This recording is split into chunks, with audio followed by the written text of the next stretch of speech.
Ok, muy bien. Ya hasta este punto hemos logrado grandes cosas. Ya hemos configurado nuestro entorno de desarrollo, ya hemos creado nuestro primer proyecto con Angular, hemos vinculado Bootstrap, lo hemos configurado. Ahora el siguiente paso es centrarnos en un elemento fundamental que es el backend. El backend básicamente es esa herramienta o esa sección de nuestro producto, el cual nos va a permitir poder comunicarnos entre el front-end con la base de datos. Pero antes de comenzar a trabajar con ese backend, vamos a trabajar inicialmente con esa base de datos. Vamos a hacer una breve explicación de Postgres. Vamos a revisar cómo se crean las bases de datos en Postgres, cómo se crean las tablas, cómo se establecen las relaciones, qué elementos se deben tener en cuenta para poder relacionar una tabla, cómo crear los constraints, etcétera. Entonces, vamos a eso. Este video vamos a trabajar sobre. Perfecto. Vamos a cerrar estas ventanas que ya no las voy a utilizar por ahora.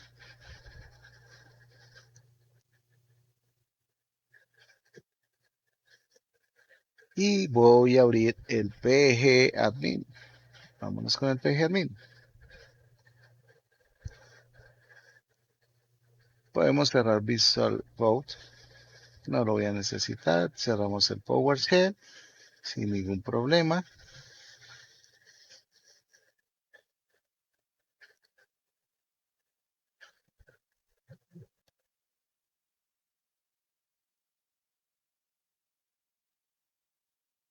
En este momento se tarda un poco, que estamos trabajando sobre una máquina virtual. Obviamente, pues el servidor también se demora en arrancar unos segundos en el sistema. Igual hay que tener un poco de paciencia. Muy bien, aquí nos pide la contraseña. Vamos a darla. La contraseña es la que ustedes colocaron al momento de hacer la instalación. Perfecto. Vamos a extender por acá. Y aquí ya tenemos nuestro gestor de base de datos. Lo primero que vamos a hacer es a crear la base de datos. ¿Cómo hacemos para crear una base de datos en Postgres? La creación de bases de datos es muy fácil. Lo primero, nos enfocamos en el objeto que dice databases. Ese objeto nos va a permitir crear las bases de datos sin ningún problema. Simplemente damos clic derecho, decimos crear database. Esperamos un segundo y vamos a agregar el nombre de la base de datos. Vamos a ponerle blog. Determinamos quién es el propietario. Por ahora vamos a dejar que el propietario es el superusuario llamado Postgres y simplemente aquí le vamos a dar clic en salvar. Nada más. No vamos a tener ninguna especificación adicional. Ya con esto hemos creado la base de datos, expandimos el objeto database y ya podemos visualizar la base de datos. Sale con una X porque no la hemos utilizado o no hemos abierto la conexión a esa base de datos. Para hacerlo simplemente me ubico sobre ella y le doy clic y esperamos que Postgres haga su trabajo. Para poder crear las tablas y el esquema, simplemente hacemos uso del nodo o el objeto que dice esquemas. Damos clic y nos van a aparecer una serie de objetos adicionales y dentro de esos objetos adicionales aparece el objeto tablas. Desplegamos y no tenemos nada. Vamos a dar clic derecho y voy a decirle crear tabla. Postgres nos empieza a pedir una serie de parámetros para nuestras tablas. Existen diferentes maneras de crear una tabla. Hay empresas, desarrolladores que le colocan TB para identificarla. Eso está muy bien. Es de buena práctica indicar que es una tabla. Y voy a colocarle miembros. Pero antes de crear los miembros, Los miembros del blog van a estar en diferentes países. Entonces voy a crear la tabla país.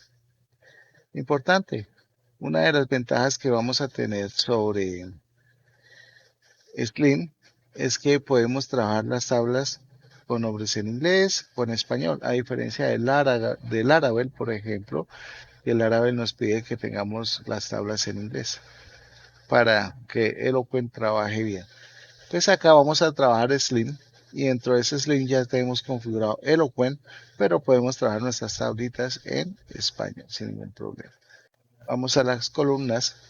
Lo primero que voy a hacer es a crear un ID que va a ser el autoincremento, ¿cierto? Va a servir esa llave principal, pero va a ser un autoincremento. Voy a colocar como nombre ID. En Postgres, los autoincrementos se denominan seriales. No nulo, que va a ser una llave principal. Voy a colocar el nombre de ese país. Los tipos de datos, en este caso texto, se conocen como varchar o character barging. Acá vamos a usar character barging. Character barging tiene una característica fundamental, es que si por ejemplo yo defino una longitud de 50, cada elemento se va a ajustar, ese tamaño se ajusta al contenido.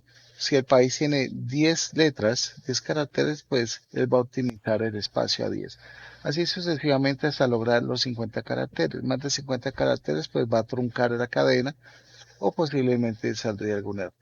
En este momento ya he definido estas dos llaves. Voy a darle salvar. Perfecto, ya tengo la tabla de país. Ahora voy a crear la tabla de miembro. Simplemente TV miembros.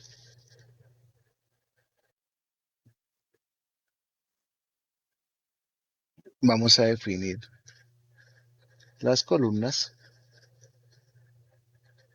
el ID del miembro. Va a ser serial, no me interesa pedirle una identificación al usuario ni nada por el estilo.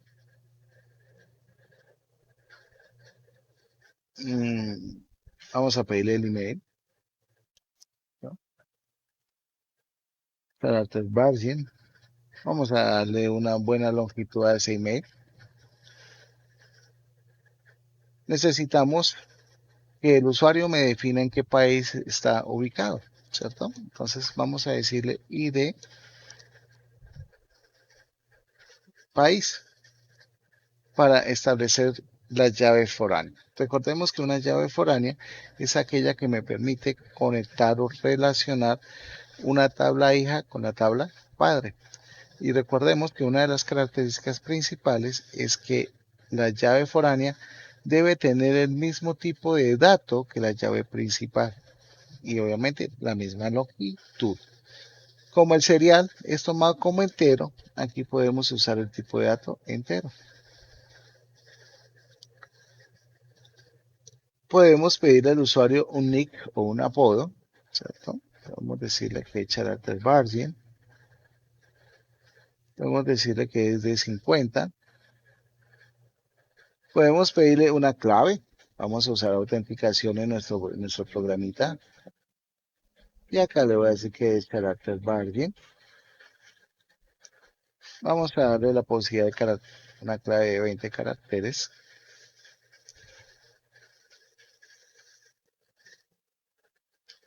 Vamos a colocarle, por ejemplo, al que es usuario, vamos a permitirle pedirle el nombre, ¿cierto? El nombre real.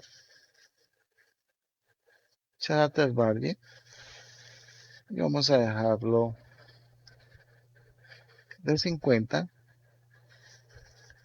Y vamos a pedir el apellido, los apellidos. Apellido. Lo mismo, Character Bargin. Y vamos a dejarlo de 50. Perfecto. Ya tenemos un avance significativo. Voy a indicar no nulo, que es primary key. Voy a definir que el nick va a ser requerido. La contraseña también va a ser requerida. el nombre y el apellido también, y el correo electrónico. Y obviamente el país, o sea, todos los campos van a ser requeridos en nuestra tabla. Ahora bien, tenemos que empezar a definir las relaciones. Las relaciones se definen con constraints. Para eso nos vamos aquí en la parte superior, en unas pestañas, y hay una sección que dice constraints. Y vamos a notar que aparece el constraint de la llave principal. Es de muy buena práctica nombrar esas llaves principales o esas relaciones con constraint. Para esto, por ejemplo, acá le voy a decir pk id y le voy a colocar miembro para identificar que es una llave principal que se llama id y que pertenece a la tabla de miembros. Perfecto. Ahora voy a definir la foreign key. Para definir la foreign key, simplemente le damos clic en el más. Vamos a colocar el nombre. Se acostumbra a colocar el prefijo FK, foreign key. Se coloca el nombre del foreign key y de país. Y se acostumbra a colocar cuál es la tabla que se relaciona. Entonces, TB, raya piso, país. Listo. Ese es el constraint. Para establecer la referencia y la columna con la cual me voy a relacionar, simplemente doy clic sobre el icono que aparece que es como un lápiz. Voy a darle clic. Puedo ir a definición, a columnas, donde puedo definir cuál es la columna local. La busco y digo que es ID país FK. No importa que el constraint, el nombre del constraint no coincida con el nombre de la columna. Referencia, hace referencia, valga la redundancia, con qué tabla me voy a relacionar con país. ¿Cuál es la columna que voy a utilizar para referenciarme? Es decir, ¿cuál es la llave principal de la tabla reference? Selecciono, digo que es ID. Simplemente lo que vamos a hacer es dar clic aquí en el más para agregar la referencia. Voy a dar salvar y listo. Ya con esto hemos logrado crear una base de datos, hemos aprendido a crear tablas, hemos aprendido a definir las llaves principales, hemos aprendido a definir una llave foránea y establecer su relación, y adicionalmente a esto hemos creado los constraints. Espero que esta breve introducción a Postgres les haya servido para poder seguir trabajando. Más adelante aplicaremos algunas consultas, veremos nociones de SQL para profundizar y entender cómo funciona el tema de Eloquent, porque vamos a tener que entender la filosofía del SQL. Entonces nos vemos en el siguiente video en el cual vamos a empezar a trabajar con SQL brevemente. Nos vemos en el siguiente video. Hasta pronto.